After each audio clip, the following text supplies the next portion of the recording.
Bismillahirrahmanirrahim. Assalamualaikum warahmatullahi wabarakatuh. Alhamdulillah nahmaduhu wa nasta'inuhu wa nastaghfiruhu wa natubu ilaih. Wa na'udzu billahi min syururi anfusina wa sayyiati a'malina. May yahdihillahu fala mudhillalah wa may yudlil fala hadiyalah. Wa asyhadu an la ilaha illallah wahdahu la syarikalah wa asyhadu anna Muhammadan abduhu wa rasuluhu la nabiyya ba'dah. Ya ayyuhalladzina amanu taqullaha haqqa tuqatih wa la tamutunna illa wa antum muslimun. Fa inna ahsanal kalami kalamullah wa khairal huda huda Muhammadin sallallahu alaihi wasallam. Wa syarrul umuri muhdatsatuha wa kullu muhdatsatin bid'ah wa kullu bid'atin dhalalah wa kullu dhalalatin finnar. Para ibu-ibu dan para bapak-bapak yang dirahmati oleh Allah Subhanahu wa taala, insyaallah pada kajian kita pada pagi hari ini saya akan membagi kajian kita menjadi dua topik. Yang pertama adalah tentang meraih pahala sebanyak-banyaknya dalam berumah tangga. Dan topik kedua setelah kita break nanti insyaAllah 5 menit atau 10 menit. Setelah sesi yang pertama, sesi yang kedua kita akan bahas tentang masalah khulu' dalam rumah tangga. Ibu-ibu yang dirahmati oleh Allah Subhanahu wa taala, sebelum saya menjelaskan lebih lanjut tentang materi yang pertama tentang menggapai pahala sebanyak-banyaknya dalam kemesraan di rumah tangga, ada satu kaidah yang sangat penting yang ingin saya sampaikan dan saya harapkan para ibu-ibu sekalian memahaminya dengan baik. Kaidah tersebut yaitu sebuah kaidah yang disebutkan oleh para ulama dalam Al-Qawaidul Kubra, yaitu qawaid al-fiqhiyah al-kubra, ya, kaidah-kaidah fikih yang merupakan kaidah-kaidah besar dalam kaidah-kaidah fikih, yaitu kaidah pertama al-umur bimaqasidiha, yaitu bahwasanya segala perkara, segala urusan tergantung niat dan tujuan. Karena Nabi sallallahu alaihi wasallam bersabda, innamal a'malu binniyat, bahwasanya amalan-amalan tergantung daripada niat. Para ulama tatkala menyebutkan kaidah yang sangat urgen ini, mereka menyebutkan furu' dari kaidah ini. Jadi kaidah al-umur bimaqasidiha, bahwasanya perkara-perkara tergantung tujuan dan niatnya, itu di bawahnya banyak kaidah-kaidah yang lain. Di antara kaidah-kaidah yang lain tersebut ada satu kaidah yang sangat penting yang berkaitan dengan apa yang kita bahas pada kesempatan kali ini, yaitu ma la yatimul wajibu illa bihi fahuwa wajib.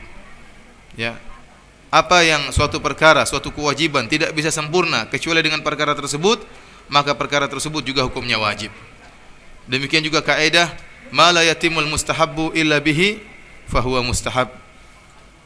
Perkara yang suatu perkara mustahab tidak mungkin bisa dikerjakan kecuali dengan perkara tersebut, maka perkara tersebut hukumnya juga adalah mustahab.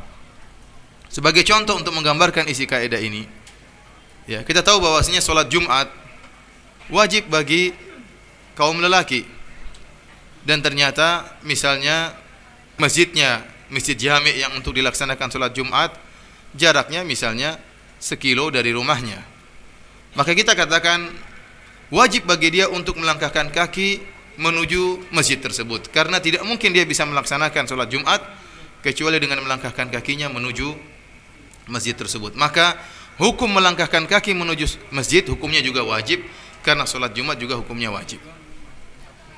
Sebagai contoh lagi, misalnya kita tahu bahwasanya seorang laki tatkala pergi ke masjid disunahkan bagi dia untuk menggunakan minyak wangi.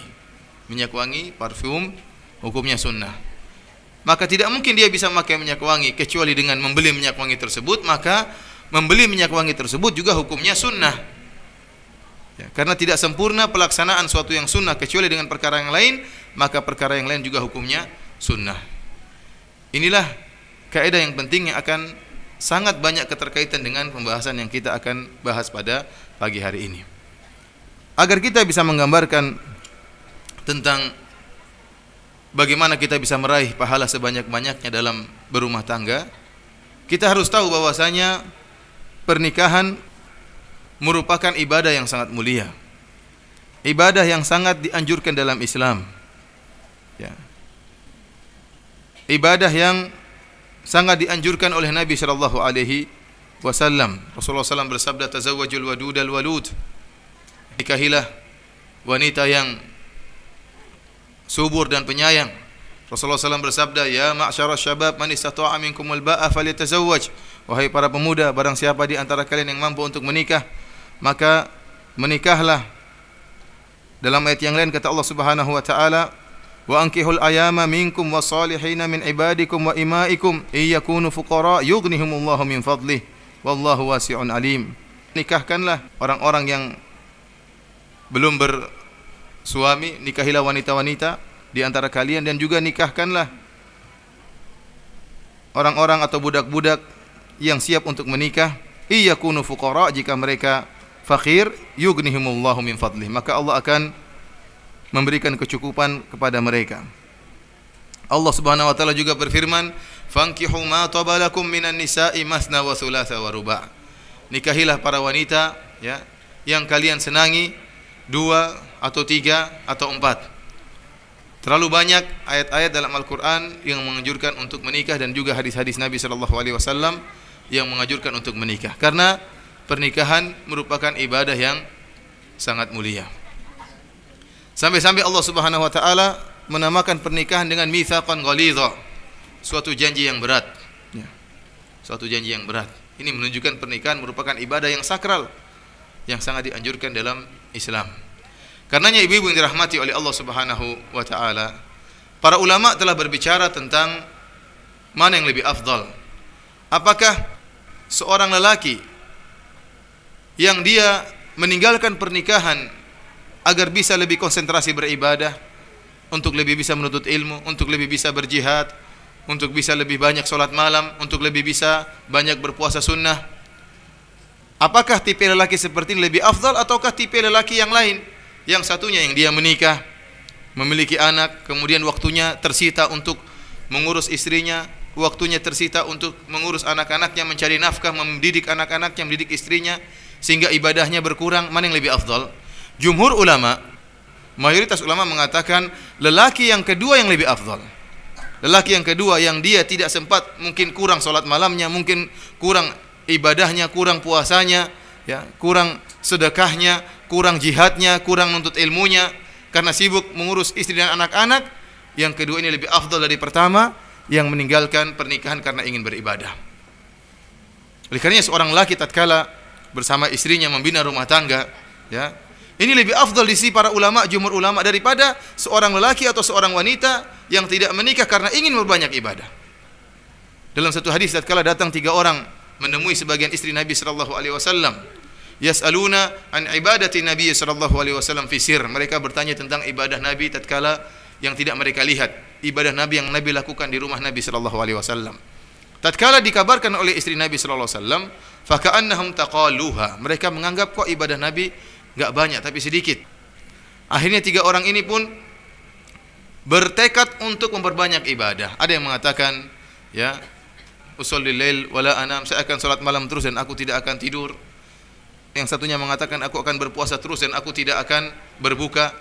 Yang satunya mengatakan, wa ana a'tazilun nisa, saya tidak akan menikah, saya akan meninggalkan para wanita. 3 orang ini niatnya luar biasa, niatnya untuk tafarruq lil ibadah, niatnya untuk konsentrasi beribadah. Satunya tidak mau tidur, ingin sholat malam terus. Satunya tidak ingin berbuka, ingin puasa terus. Dan satunya, ya, lebih hebat daripada yang lainnya, tidak mau menikah para wanita supaya konsentrasi beribadah. Namun, apa komentar Nabi sallallahu alaihi wasallam? Ya, Rasulullah SAW mengatakan, antumul ladzina qultum kadza wa kadza. Kalian ini yang mengucapkan demikian dan demikian. Rasulullah sallallahu alaihi wasallam membantah mereka.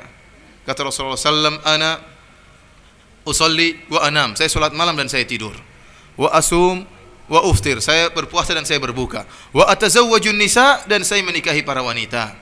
Kemudian Rasulullah SAW setelah membantah mereka, menjelaskan bahwasanya Nabi SAW menikahi para wanita, dan apa yang dilakukan oleh Nabi SAW itulah yang terafdalkan, yang paling baik. Ya, tatkala Nabi menikah berarti itulah ibadah yang paling baik. Kemudian kata Nabi SAW, faman raghiba an sunnati falaysa minni. Barang siapa yang membenci sunnahku maka bukan dari golonganku. Ini dalil nas yang sangat tegas bahwasanya seorang lelaki yang menikah para wanita kemudian tersita waktunya untuk mengurus para wanita dan anak-anaknya, ini lebih afdal daripada lelaki yang dia tidak menikah karena untuk beribadah. Karena ikhwani fillah azani Allah wa yakum, ibu-ibu dan bapak yang dirahmati oleh Subhanahu wa taala, ini menunjukkan pernikahan merupakan ibadah yang sangat mulia, ibadah yang sakral yang sangat dianjurkan oleh Allah Subhanahu wa taala dan Rasulullah sallallahu alaihi wasallam.